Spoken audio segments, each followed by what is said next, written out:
Hey guys, what up?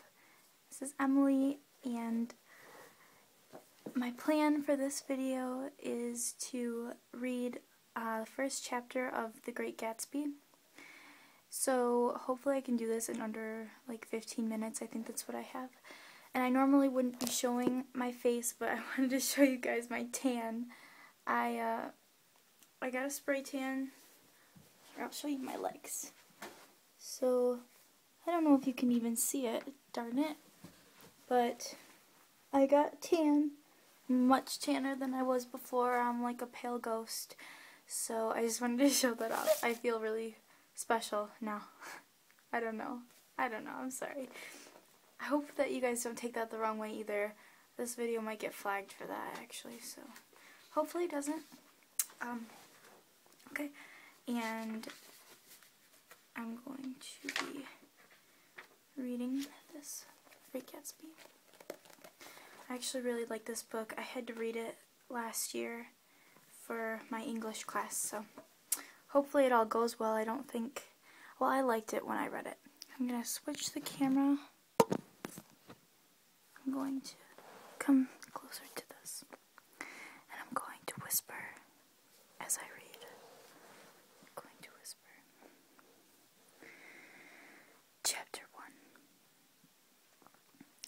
In my younger and more vulnerable years, my father gave me some advice that I've been turning over in my mind ever since. Whenever you feel like criticizing anyone, he told me, just remember that all people in this world haven't had the advantages that you've had. He didn't say any more, but we've always been unusually communicative in a reserved way, and I understood that he meant a great deal more than that. In consequence, I'm inclined to reserve all judgments, a habit that has opened up many curious natures to me and also made me the victim of not a few veteran bores. The abnormal mind is quick to detect and attach itself to this quality when it appears in a normal person, and so it became about that in college that I was unjustly accused of being a politician because I was privy to the secret griefs of wild, unknown men. Most of the confidences were unsought. Frequently, I have feigned sleep, preoccupation, or a hostile levity when I realized by some unmistakable sign that an intimate revelation was quivering on the horizon. For the intimate revelations of young men, or at least the terms in which they express them, are usually plagiaristic and marred by obvious suppressions. Reserving judgments is a matter of infinite hope. I am still a little afraid of missing something if I forget that, as my father snobbishly suggested, and I snobbishly repeat, a sense of fundamental decencies is parcelled but out unequally at birth.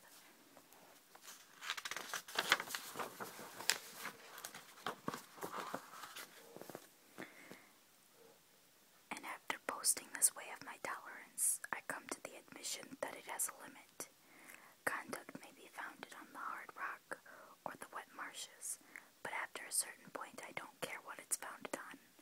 When I came back from the East last autumn, I felt that I wanted the world to be in uniform and at a sort of moral attention forever. I wanted no more riotous excursions with privileged glimpses in the human heart. Only Gatsby, the man who gives his name to this book, was exempt from my reaction. Gatsby, who represented everything for which I have an unaffected scorn. If personality is an unbroken series of successful gestures, then there was something gorgeous about him, some heightened sensitivity to the promises of life, as if he were related to one of those intricate machines that registers earthquakes 10,000 miles away. This responsiveness had nothing to do with that flabby impressionability, which is dignified under the name of the creative temperament. It was an extraordinary gift for hope, a romantic readiness such as I have never found in any other person, and which it is not likely I shall ever find again. No, Gatsby, what foul dust floated in the wake of his dreams that temporarily closed out my interest in the abortive sorrows and short-winded elations of men. My family had been prominent, well-to-do people in this middle western city for 3 generations. The Carraways are something of a clan, and we have a tradition that we're descended from the Dukes of Buccleuch. But the actual founder of my line was my grandfather's brother, who came here in 51, sent a substitute to the Civil War, and started the wholesale hardware business that my father carries on today. I never saw this great uncle, but I'm supposed to look like him, with special reference to the rather hard-boiled painting that hangs in Father's office. I graduated from New Haven in 1915, just a quarter of a century after my father, and a little later I participated in delayed Teutonic migration, known as the Great War. I enjoyed the counter-raid so thoroughly that I became back restless. Instead of being the warm center of the world, the Middle West now seemed like the ragged edge of the universe, so I decided to go to East and learn the bond business. Everybody I knew was in the bond business, so I supposed it could support one more single man. All my aunts and uncles talked it over as if they were choosing a prep school for me, and finally said, "Why, yes," with very grave, hesitant faces. Father agreed to finance me for a year, and after various delays, I came east permanently. I thought in the spring of 22. The practical thing was to find rooms in the city, but it was a warm season, and I had just left a country of wide lawns and friendly trees. So when a young man at the office suggested that we take a house together and commuting to town, it sounded like a great idea. He found the house, a weather-beaten cardboard bungalow at $80 a month, but at last minute the firm ordered him to Washington, and I went out to the country alone. I had a dog, at least I had him for a few days until he ran away, and an old Dodge and a Finnish woman who made my bed and cooked breakfast and muttered Finnish wisdom to herself over the electric stove. It was lonely for a day or so, until one morning, some man, more recently arrived than I, stopped me on the road. "How do you get to West Egg Village?" he asked helplessly. I told him as I walked on I was lonely no longer. I was a guide, a pathfinder, an original settler. He had casually conferred on me for the freedom of the neighborhood. And so, with the sunshine and the great bursts of leaves growing on the trees, just as things grow in fast movies, I had that familiar conviction that life was beginning over again with the summer. There was so much to read, for one thing, and so much fine help to be pulled down of this young, breath-giving air.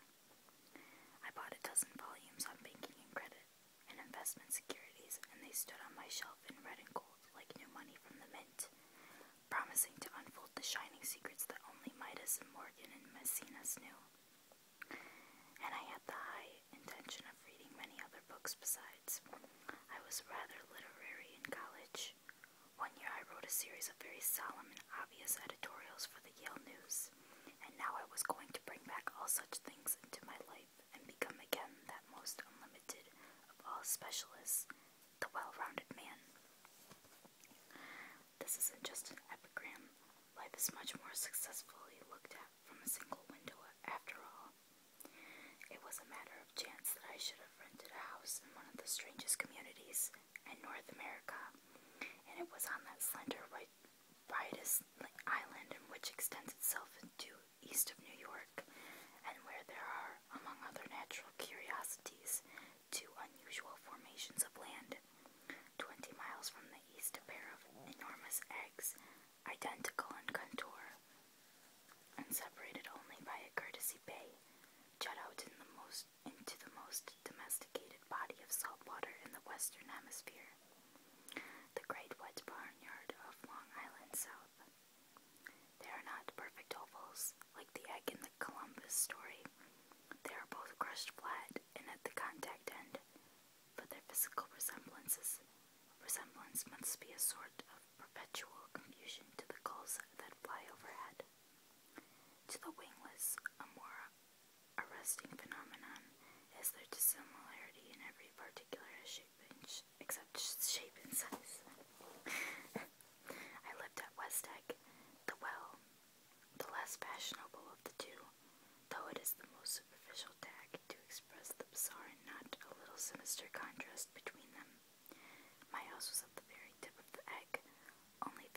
yards from the Sound, and squeezed between two huge places that rented for 12 or 15,000 a season. The one on my right was a colossal affair by any standard.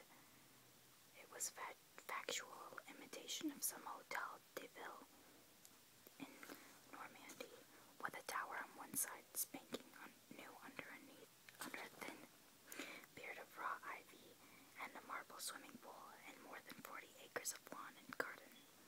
It was Gatsby's mansion, or rather, as I didn't know Mr. Gatsby, it was a mansion, inhabited by a gentleman of that name.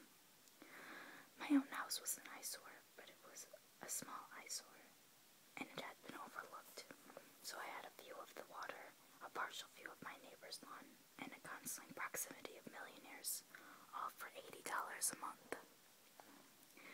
Across the Courtesy Bay, the white palaces of fashionable East Egg glittered along the water, and the history of the summer really begins on the evening I drove over there to have dinner with the Tom Buchanans.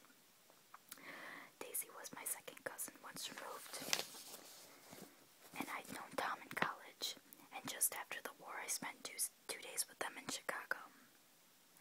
Her husband, among various physical accomplishments, had been one of the most powerful ends that ever played football at New Haven. A national figure in a way, one of those men who reached such an acute limited excellence at 21 that everything afterwards savors of anticlimax. His family were enormously wealthy. Even in college, his freedom with money was a matter for reproach. But now he'd left Chicago and come east in a fashion that rather took your breath away. For instance, he'd bought down a string of polo ponies from Lake Forest. It was hard to realize that a man in my own generation was wealthy enough to do that. They came east, I don't know. Why they came east, I don't know. They had spent a year in France for no particular reason, and then drifted here and there unrestfully wherever people played polo and were rich together. This was a permanent move, said Daisy over the telephone, but I didn't believe it. I had no sight into Daisy's heart, but I felt that Tom would drift on, forever seeking a little wistfully for dramatic turbulence of some irrecoverable football game. And so it happened on a warm, windy evening. I drove over to the East Egg to see two old friends whom I scarcely knew at all. Their house was even more elaborate than I expected, a cheerful red and wine Georgian colonial mansion overlooking the bay. The lawn started at the beach and ran toward the front door for a quarter of a mile, jumping over sundials and brick walls and burning gardens. Finally, when it reached the house, drifting up in the side in bright vines, as though from